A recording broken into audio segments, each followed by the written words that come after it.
come and join me? We'll teach the world to fly. Will you come and join me? I'll fly you to the sky. Jump on in, it's time to fly. Let imagination go on wild. Jump on in and take my hand. Run a little bit until you catch the wind.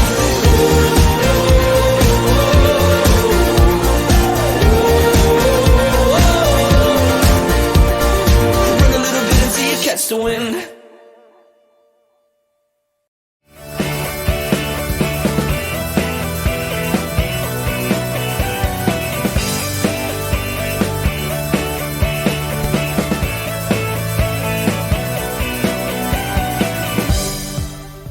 Welcome, everybody, to this episode of the Elevate Your Leadership podcast with me, your host, Bob Pizzini.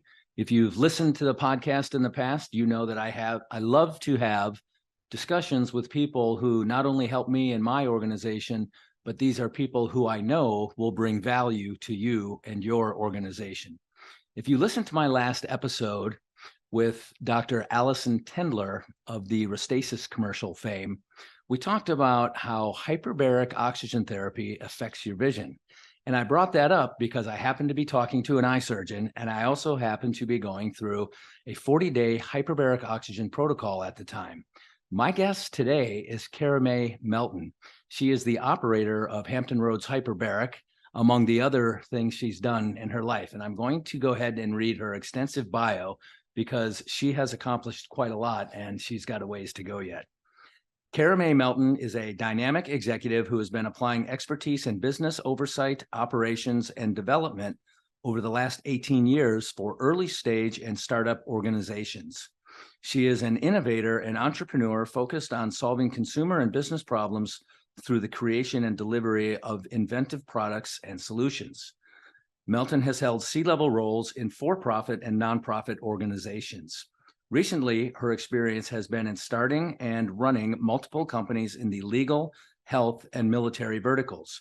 She was the co-founder and CEO of Care Conscious LLC and held the role of vice president of products at ID Avatars, Inc.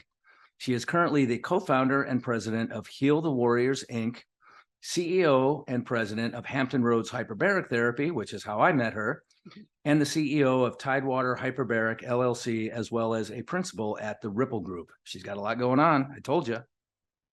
Additionally, she is a founding board member for the National Hyperbaric Association. When we talk about hyperbaric, we mean hyperbaric pressure, hyperbaric oxygen, and we're going to discuss that in great detail.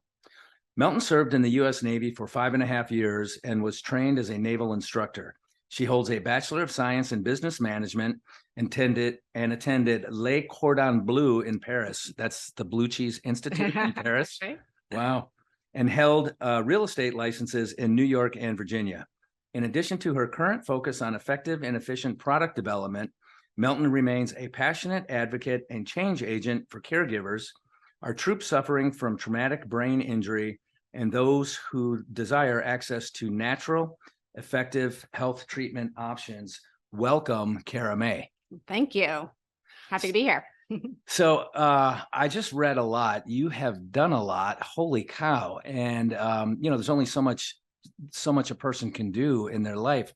How is it that where did you start? Did you join the Navy at 18? Did you go to Le Cordon Bleu at 18? How did your adult life begin? Actually, Let's go back to childhood. Where did you grow up? I grew up in New York. So I grew up in Catskills, and then early on, probably my first year of high school, I moved to Port Jeff, Long Island. Okay. And then what? Went to college and in New York? In New York. Yeah. I went to Dowling College and I played softball collegiately and had a scholarship to do that, which was a lot of fun. My dad died and I dropped out of college and I wasn't really sure what was going on. I wound up going to Le Cordon Bleu after that, had the opportunity to do that, which was amazing. So I moved to France, lived in Paris, and I only attended the base course. So it was a 3 to 4 month course there, which is just an incredible experience. I didn't speak the language. I was 21, I guess, ish. Yeah, I think 21, 22. And so, gosh, what an experience. I realized it wasn't for me as far as becoming a chef and doing that as a career. Okay. So obviously it was cuisine or Mhm. chef school, I guess. Yes, it was. It was. Okay, all right, that's pretty cool. And then you left there and you came back to New York. Yeah, I came back to New York and I was working as a real estate agent actually. And believe it or not, I was thinking about moving out of the area, and I started back then. When you looked for a job or something else, you looked to the newspaper, which doesn't happen anymore. But I That's the way started we did it look back then. We sure did, and so I was going through the classifieds in the newspaper, and I'm almost ashamed to say I answered a blind ad for the Navy. It was talking about cooking school, and I thought maybe I'd go back, and so when I called, I started talking to the recruiter, unbeknownst to me, and, eventually realized that I called the Navy. And so I went down to the recruiting station the next day and took the pre-ASVAB. They were like, you can do anything, you want, you should go into engineering. I'm like, I don't want to be an engineer. Yeah. And we figured out, what might have made sense with what I wanted. And I said, well, if I'm going to do it, you got to get me out. Like, I'm not going to commit and then sit around for 6 months. And they said, all right. And that was May 13th. And I went to boot camp June 6th. Okay. And I was 23. Okay. In Orlando, Florida? No, they had just changed. So I went to Great Lakes, and we were one of the first co-ed pushes that went through boot camp. So females and males going through the same company. Okay. So did you come in the Navy with the intent to go to chef school? No, that's how I found it. But I just went into the Navy because I hadn't yet gone back to school to finish my degree. And it sounded like a great opportunity. I was at that point in my life where I had the flexibility to do that. And I was like, why not? Let's do it. Okay, cool. So 5.5 years in the Navy. Mhm. Yeah. So you said it's time to get out and finish your studies, or what happened, during and after your Navy career? Okay. So I had a great experience in the Navy, just realized it's not what I wanted to do, forever. And I didn't want to stay in to retire. So I finished my degree while I was in the Navy, and then started working with a search engine optimization company and really cut my teeth there, and did some sales for them, did some marketing, and then learned a lot, and then kind of parlayed that knowledge and started working for different companies, and then wound up at Law Info, which was a startup, really, bootstrapped, and worked my way up the chain there and moved from the sales and management side into operations, and eventually became the chief operating officer there. Okay, that's pretty exciting. That's That's good times. that's a significant position, business and leadership relative, if ever anything was. Absolutely. So you and I met originally probably 7 or 8 years ago when I think you were just starting Hampton Roads Hyperbaric at the time. So how did you get from Law Info and what you were doing then to what you're doing now, which is basically overseeing a medical procedure, a hyperbaric treatment facility that helps patients heal in a variety of ways? Right. So I was in a variety of different positions after Law Info, started another company, Care Conscious, as a way to help and educate family caregivers, because there was a need there. I think we're a bit of ahead of our time there, taking caregiver resources and putting them online, but that was the premise of that. And after that, I consulted in a couple of different companies. And at the time, my husband was in the military, and he was, in special operations, and him, just like everybody else, was suffering from a variety of different things, whether it was having, multiple surgeries, or the stress and strain that was put on his body, or post-concussion syndrome, which pretty much everybody had. And so I started looking at resources to help him. He had the best care possible. He had gone to NICO. He had great docs, great command. All of that was amazing. He was doing great at work, crushing it, but he was still suffering from some of those symptoms. And so I did my research and I found Hyperbaric. Okay. So just for everybody, Cara May mentioned NICO, that's National Intrepid Center of Excellence. And it's a program originally started for special operations personnel who have been exposed to extreme situations of blast in combat. So TBI, traumatic brain injury, and PTSD are things that most veterans struggle with, certainly in the past 20 years.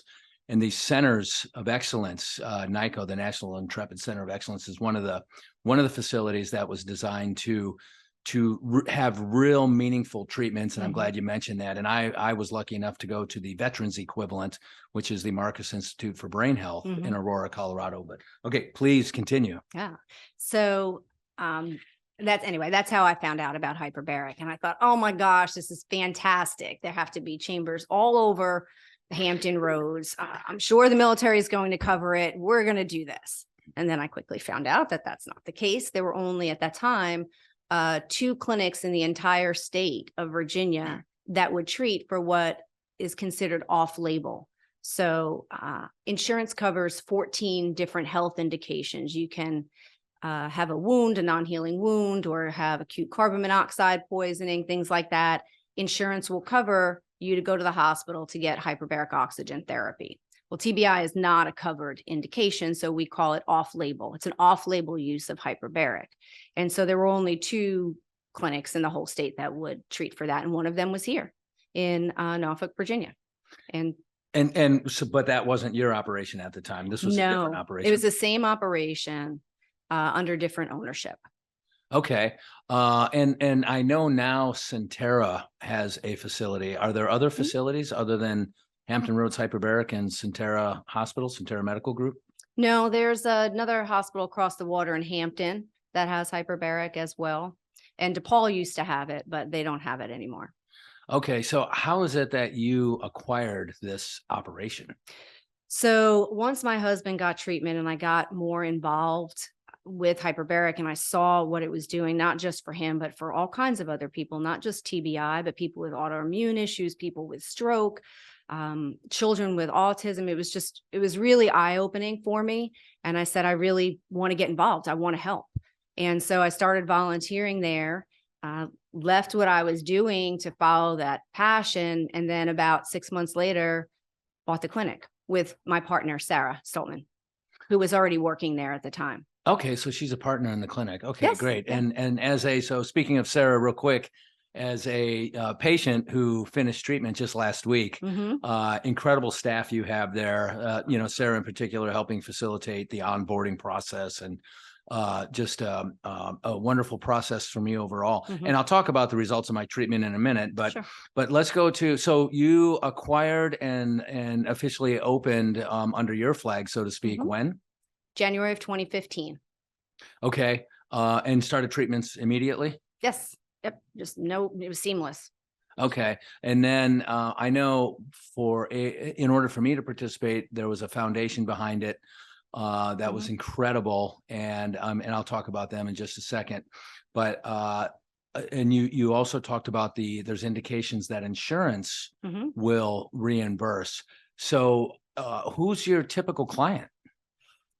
So we do see a lot of brain injury, excuse me, either on the military side or civilian side. We see a lot of stroke. We see a lot of autoimmune issues, a lot of digestive issues. Metabolic dysfunction is becoming a real issue, and hyperbaric helps with that. Folks that have neuropathy, we use a combination of hyperbaric and near-infrared light therapy for them with great success.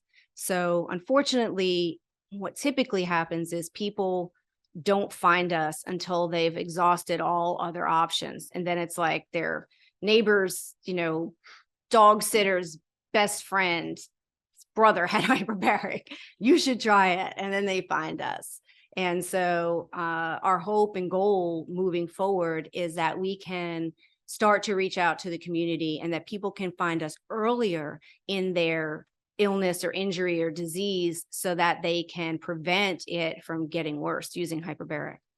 Okay. I know, from my personal experience, I have the mildest form of TBI, but it has been diagnosed. And again, with the Marcus Institute, I became aware of it and I became when you become aware of it, you can handle it much better just due to that awareness. Sure. But sleep is one of those things that's critical, and it seems to be a common factor in all veterans, especially combat veterans, that TBI creates sleep disturbances. And those sleep disturbances can be mild, moderate, or severe. But in any case, sleep disturbances, and I talk about this in Elevate Your Leadership all the time, just for any leader, sleep, good, restful sleep and rejuvenating sleep is required. And I noticed within 4 treatments that I was sleeping so much better. I was sleeping so good. It's that deep, restful sleep that when you wake up in the morning, you go, I just don't want to get up. I am just enjoying this. So can you talk a little bit about that? And what's the point of entry for treating veterans in particular? Sure. So the point of entry, folks will come to us directly because, again, somebody had a good experience in our town here. It's a very tight-knit community. So especially when you're dealing with special operations forces. So once somebody has a good experience, they talk about it. If they have a bad experience, they talk about it too. Luckily, that's not the case with us. But, and so word of mouth is really helps as a catalyst to get people walking through our doors, or other foundations will get a call from somebody who is in need. And then if it's determined that hyperbaric would be helpful, then we'll get a call from the foundation to set up a consultation for hyperbaric. And so hyperbaric oxygen therapy, the way we deliver it, which is medical grade, 100% oxygen in an FDA approved chamber, requires a prescription. And so you have to be seen by the doctor. You have to have a thorough consult to ensure that it's safe for you to what we call dive. Sure. And as a former Navy diver, I'm very familiar with hyperbaric operations. Generally speaking, I used to be a chamber supervisor. So for me, it was like, the fish swimming back upstream. I just absolutely loved it.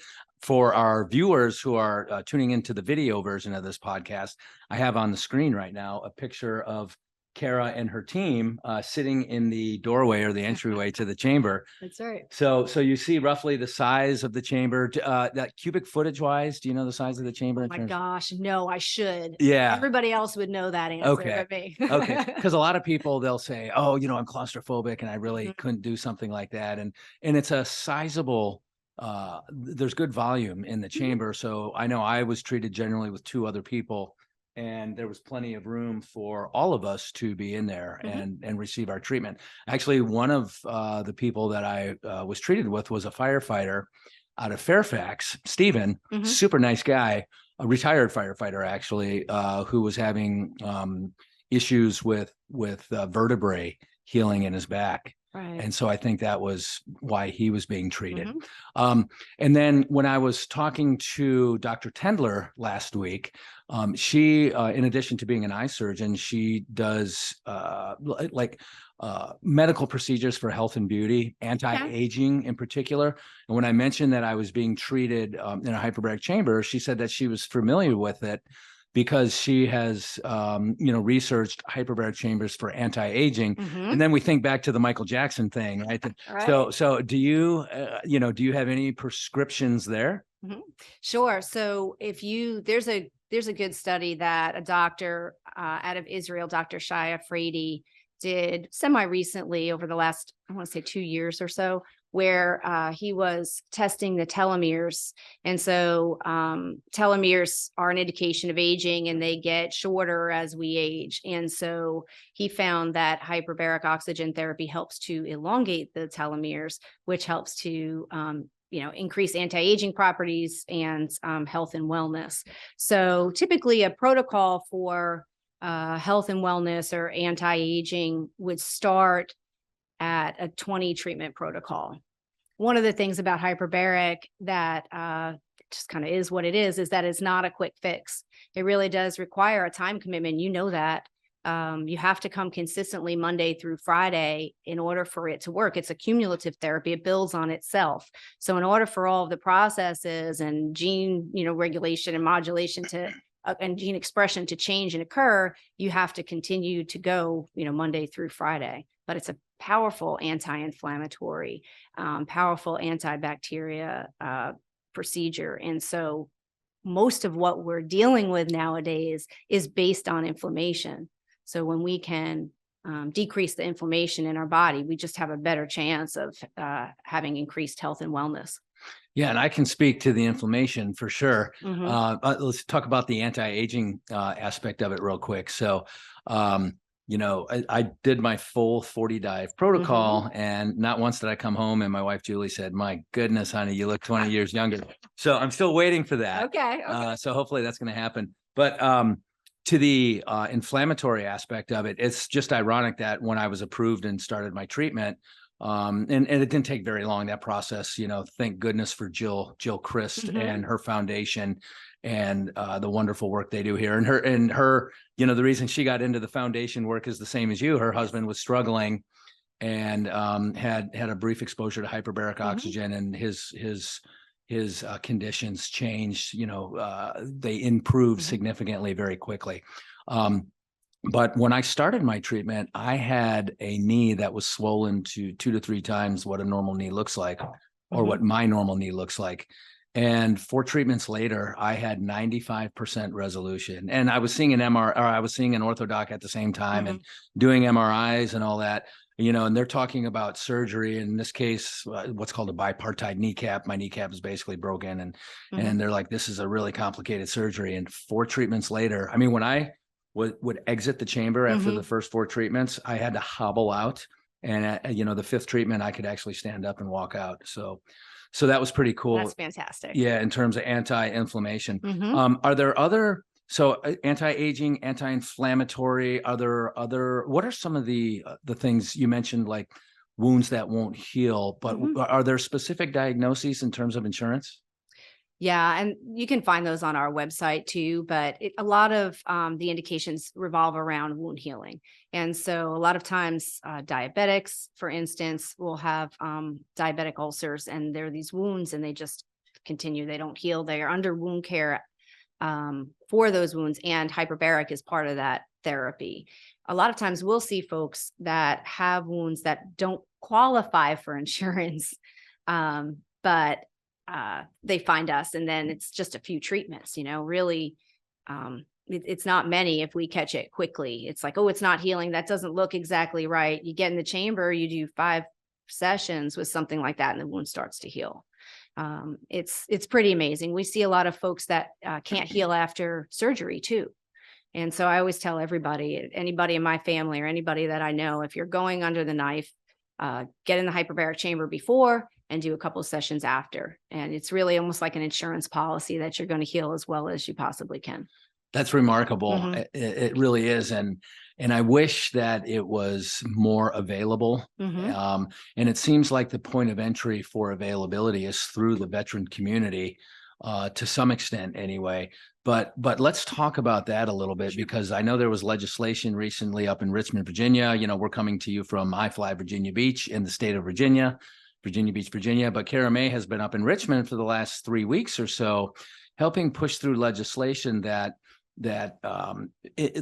enables access. Or you go ahead and describe it. Sure. So our lawmakers here, particularly Senator Cosgrove and Senator DeStaff, have been pushing, it was called SB 1082 is the bill, the Senate bill, to allow to allow the VA to prescribe hyperbaric oxygen therapy for our veterans with TBI or PTSD, and allow the VA to contract with hospitals or clinic like ours to do that.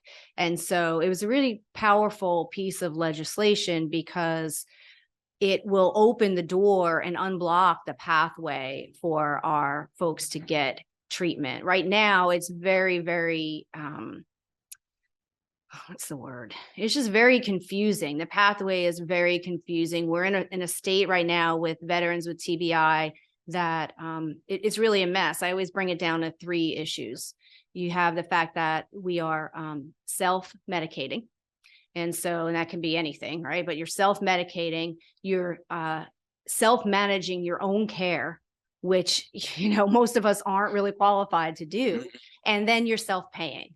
And so it really is just very, very backwards. And this legislation will really help to clear that pathway and alleviate those things where veterans can go through their primary care and then start the pathway to get access to hyperbaric.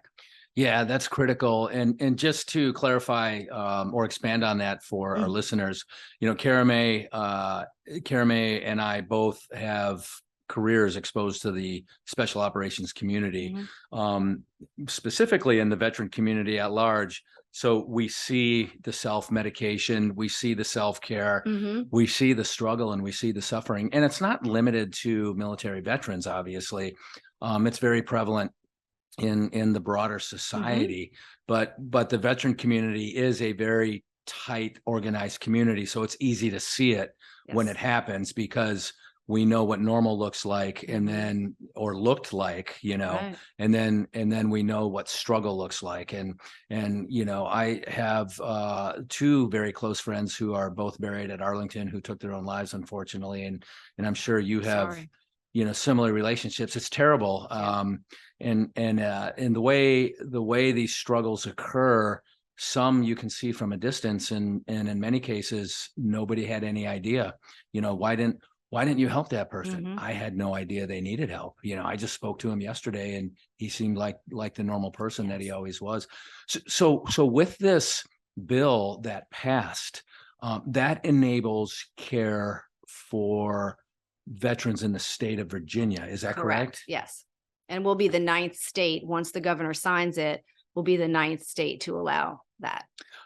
Oh, okay. The 9th state. Okay, good. So we are kind of moving towards a national process then. So, Yes. so that's the 9th state where the VA can cover that. And do you know, for all our veterans who are listening out there, what should our veterans do, or what's the process for a wife of a spouse who knows that their veteran spouse is struggling? So we're not sure what the process is yet. I'm actually having a meeting with Senator Justeff's office next week to talk about that. And the bill hasn't been signed by the governor yet, so Governor Youngkin has to still approve that before it's passed. But the goal would be that they can easily go through their primary care at the VA, and then they will be referred the way I envision it. And I don't know that this is accurate, so this is just me talking. But the way I envision it is that it would be treated similar to how chiropractic care, acupuncture, and the like are treated, whereby the community care network will be able to refer out. And that would be the most seamless way that I would see to do it, but I don't know for sure yet. And as far as the spouses, my gosh, we see many spouses, and many times we get the calls from spouses because the husband won't call. And I say husband because honestly, most of the time it is a female spouse and a male patient. So we'll get the call like, I don't know what to do. My friend told me her husband went through this. My husband's experienced the same thing. What can we do? And we help to walk them through that process. We get calls from people all over the country now, not just our area. And so then we try to hook them up with other providers in different areas that provide the same quality of care that we do. We also have a brand new program that we're looking to pilot and fund here to help the spouses directly. And it's neurotherapy for compassion fatigue, because what's happening is the spouses really are experiencing vicarious trauma or secondary trauma from all of the everything that their spouses are going through. And so we're setting up a program to be able to help the spouses too, which is really important to the whole structure for healing. For sure. I don't mean to chuckle because it's serious, but I just think last night, my wife knocked me once for snoring, and then knocked me a second time for snoring, and then threw a pillow over my head. But so it's, we're at a point to where it's not really problematic, and it's, in this case, it's kind of entertaining, but the spouses are the one who notice, going back to Jill's story. And the way she explained it to me, kind of the same thing. And I think that as somebody who also receives chiropractic and acupuncture, That's a great point of entry. It sounds like a great way to manage the program overall. So we're waiting for the governor to sign the bill. If he signs the bill, do you have any visibility? Are you talking to anybody at the VA, or do you know what happens after he signs the bill? I don't, but I can keep you apprised for sure. I'll know a lot more next week. I think it's Monday I'm going in. And so after that session, I should have a lot more information, and I can keep everybody apprised as we move forward. Okay, that sounds awesome. So what's next for Cara May Melton? You have, you've done a lot in the past, and it sounds like you've got a lot of runway ahead of you. Yeah, I hope so. Is this going to be, your primary focus, or are you going to be involved in other things? Yeah. So gosh, I'm sure I'll always be involved in multiple things, to be honest. But this is really, truly my passion. And our goal is we're rebranding Hampton Roads Hyperbaric. Our new name is Tier 1 Therapy Centers. We have a goal of opening a second clinic. So we're in Norfolk, Virginia right now. We have a goal of opening a clinic here in Virginia Beach by the end of the year. It's a pretty lofty goal, but I'm hoping that we can achieve that, even if it's a small clinic, just to really start getting our making it easier for folks to access hyperbaric. Sometimes it's really hard for people to come from the beach to Norfolk. It sounds so silly, but because it's such a commitment, it's hard. So being able to have a place to drive for 2.5 months, and if traffic's traffic here is hit and miss, and it's usually miss. Yeah. But if that can just make or break it right there if it's just crappy traffic. Yeah. So we're hoping to make it a lot easier and be able to help more people. We're really getting to the point now where we have waiting lists, and that's not ideal. We don't want anybody to have to wait. We work with them on the financial piece, and we work with them so much on the schedule that when people really are able to commit to the time to do it, we want to make sure that we facilitate that. In any way that we can do that. Yeah, even in my process, and there's a picture of yours truly suited up, ready to make the dive. But even in my process, I wanted to do it for basically the last 2 years, especially after, kind of like you said, friends of mine have gone through it, and they reported the results, and I had to make sure I could commit, as you mentioned. And so it took me a while to get to the point to where I said, this is going to be how I'm going to start 2023. I'm going to commit to this, and I'm going to make it happen. And I'm so glad that I did. Let's talk about that vision thing for just a second, but because people warned me about that. But what happens to somebody's vision when they go through 40 dives or 40 treatments?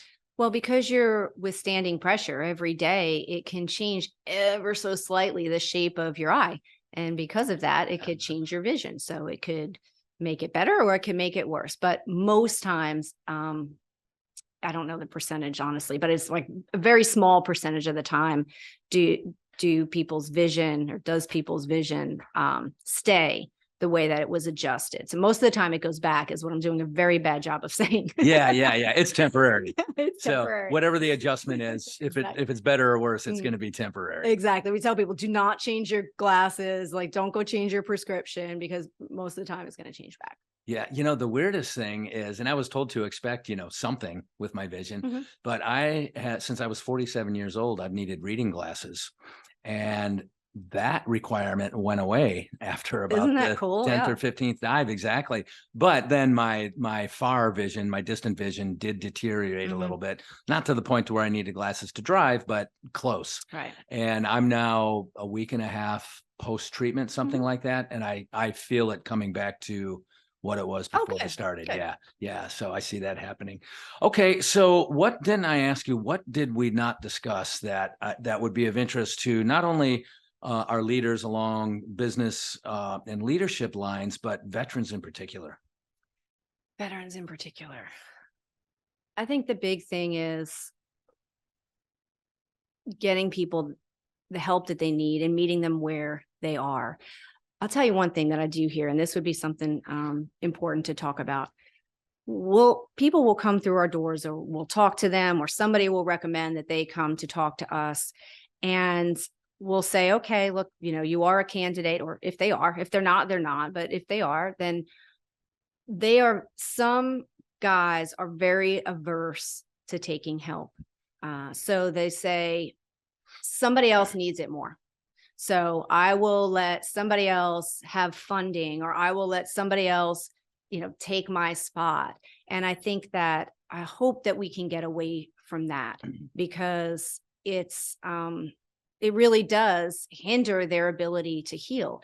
And you have to think, especially, I keep going back to the special operations force, right? SOF guys. These guys are not at the end of their careers. They may be at the end of their military career, but they're going on to be leaders in lots of different places, which is, what you talk about in your bailiwick. So if they're going to be leaders out there in the community, they need to be as sharp and as healthy as possible.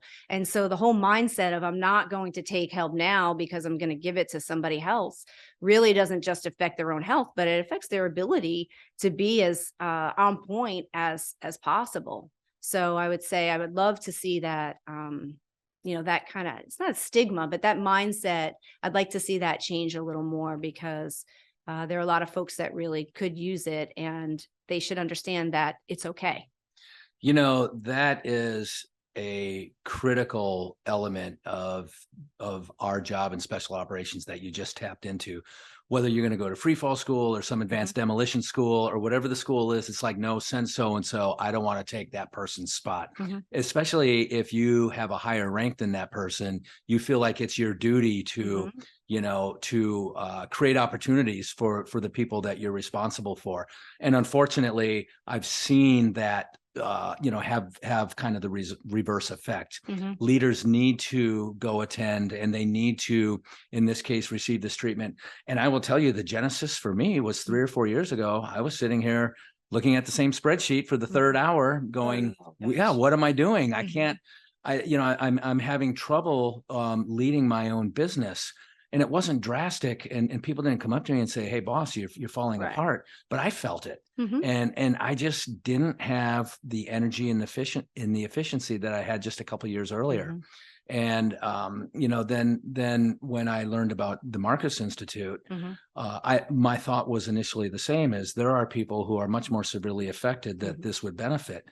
And they do a screening program to determine who the program is really good for. And when I went out to screening, they said, you're a candidate. They said, you're not somebody who's in need as much as the 5 people you're going to be in a cohort with, but you're still a candidate. And we really recommend this treatment. And they said exactly what you said.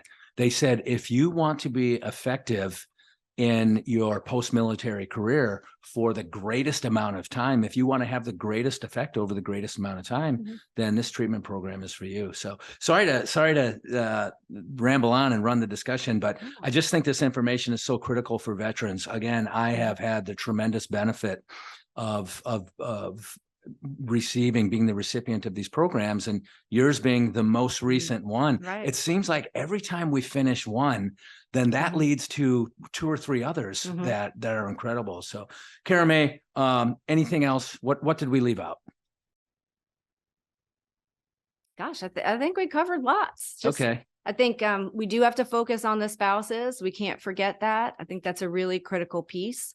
And so I'm always pushing that. Health and wellness of the spouse just helps the whole family unit. So I think that's a big piece when you're talking about veterans.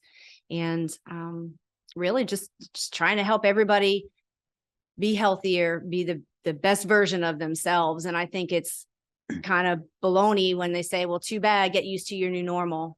I just reject that. So I think that everybody should really pay attention to what they're going through and get as much help as they possibly can for whatever it is. Yeah, completely agree. It's quality of life at the end of the day. And as a husband and as a father, I have responsibility to my family. Yes. And as somebody who owns a business with 40 people, I have a responsibility to my teammates. So, so it's really incumbent on us to be the best that we can be for the longest term. Okay, I'm going to look at this camera right now, and I'm going to thank everybody for watching this episode of Elevate Your Leadership. And I want to remind you that the audio version of this podcast is on all the podcast platforms, so Spotify and Apple and C-Suite Network, which is my parent network, if you will. And we also have a YouTube channel, Elevate Your Leadership. So you can tune into the YouTube channel and find all kinds of other information, 2-minute shorts and things, little nuggets of gold that people have shared with me throughout the discussions that I've had. So Cara May, thank you so much for coming to the Cara May flew earlier today, by the way. I wanted to have the video ready to go to share it, but we'll work that in somehow. But thank you so much for visiting iFly Virginia Beach, having the flight experience, and we'll talk to you next time.